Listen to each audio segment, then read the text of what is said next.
my favorite coloring and recoloring methods in the layers video, and that would be alpha lock, select, and fill layer. But there's a couple of other useful tools for coloring and recoloring, so I want to go over those now. So right now I've got my dogs outlined on their own layer.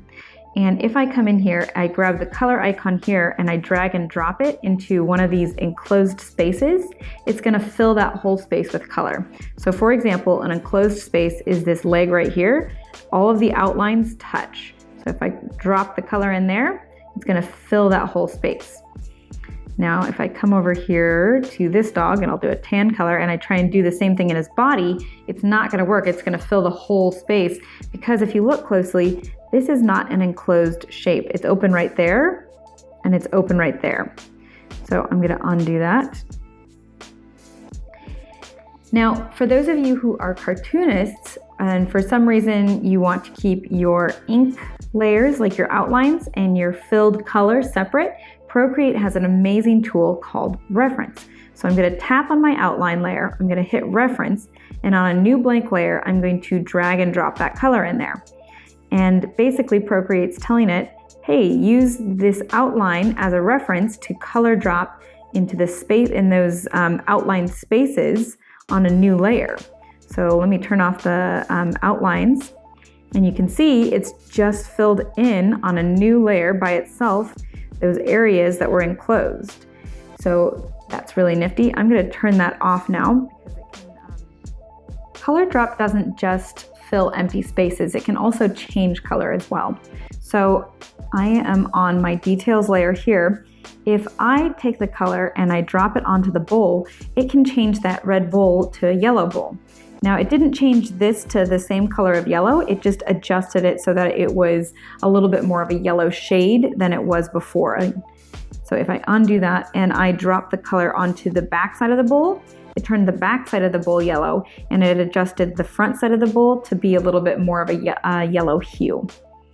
Now, that depends on the threshold. So this is the color drop threshold up here. If I drop the color and I don't pick up my pencil, but I move it from side left to right, it adjusts the threshold. So the lower the threshold, the less it is affecting. So now it's just affecting parts of the front of the bowl and it's not affecting the back of the bowl.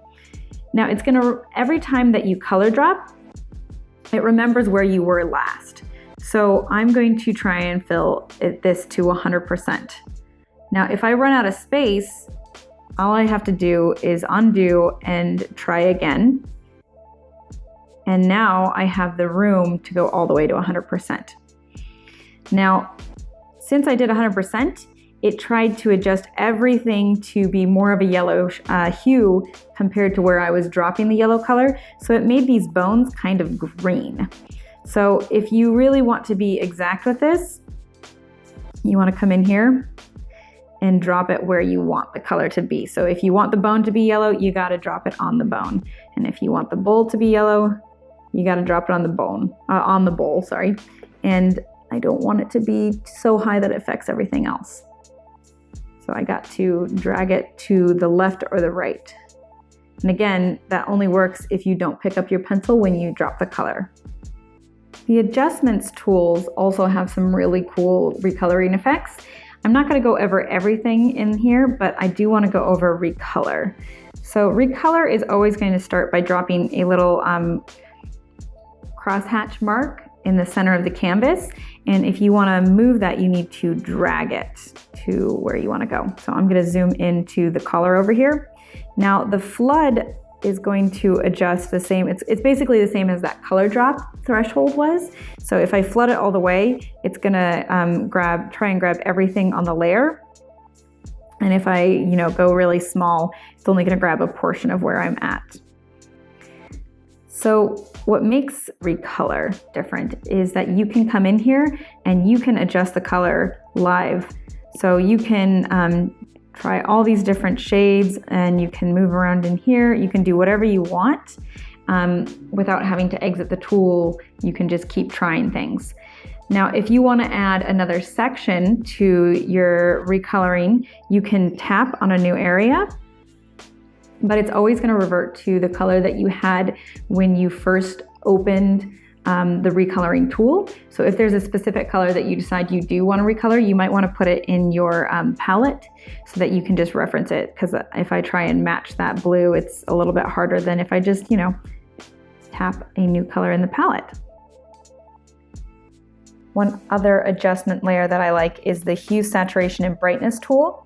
If I tap that, it's going to pull up a hue slider, so I can just change all of the items on the layer into any different number of hues. I can also adjust the saturation. That makes it either more vibrant in color or more gray in color. And the brightness makes it lighter or darker. Now, if I only, let's get out of the tool and I will undo that.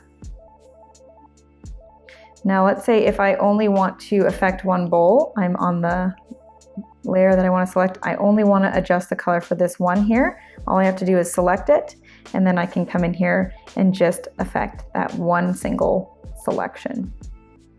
And finally, I want to point out that in your layers panel, your background color, that's the bottom layer, is always going to be a color. So you can adjust this to be whatever you like or choose a color from the palette. You will never be able to draw on this layer. It is simply a background color flat layer.